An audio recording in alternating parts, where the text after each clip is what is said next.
On this video game great, we like to celebrate Adventureland and Pirate Adventure. 1978, text adventures. Oh, Adventureland, the memories. Where do I begin?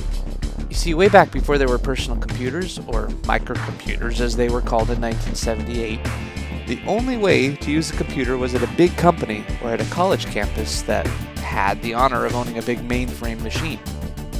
So sometime in and around 1976, there was this game that swept through these college campus mainframes. It captured the imagination of many like nothing that had gone before. That was the game Advent, or Adventure, or it later became known as Colossal Cave Adventure. Whatever you call it, that game was the ur-text of interactive fiction, and as such has tons of its own history.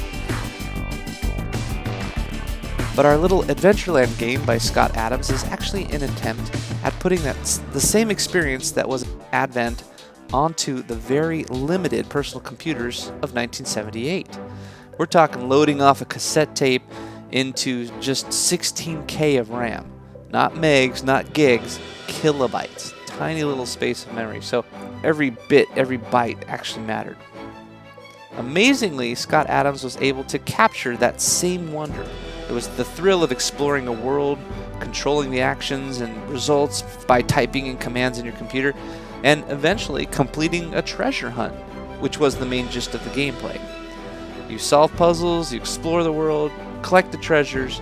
It was all very atmospheric, and even though it was very minimalist due to the limits, but I'll tell you, it worked.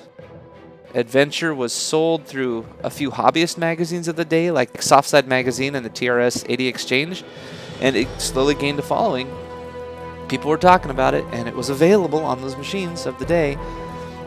The second game Scott Adams released was Pirate Adventure. You know, sometimes it was referred to as Land Adventure, Sea Adventure, or Pirates Adventure, or different kinds of things, but the second game, Pirate Adventure, was a very similar style game, a similar type of treasure hunt quest, but this one was set around building and then sailing a pirate ship.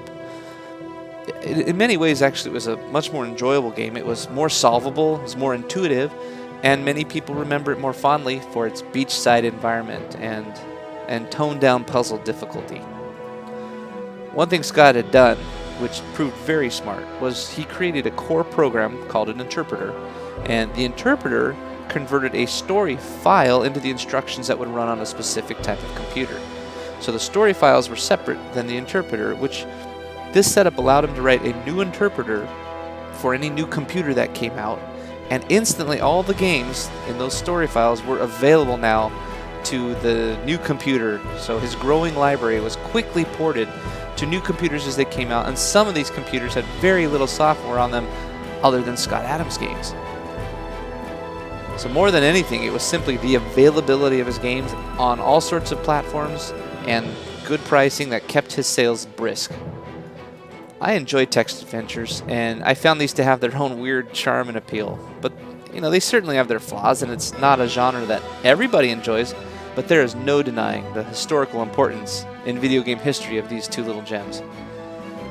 These two games were already written, and they were being sold when they started advertising another adventure coming soon. I think it was like Secret Mission. But then, you know, there were also plenty more coming down the pike. So Scott Adams formed Adventure International to distribute his games as they were being developed. He saw the need, and then he also started distributing games from other sources, other authors. So in doing all that, he helped create one of the first software distribution companies. But you know, it all started with the magic and fun, the experience that these first two adventure games created, Adventureland and Pirate Adventure. So landmark titles in the early days of computer gaming history, so definitely part of our video game greats list.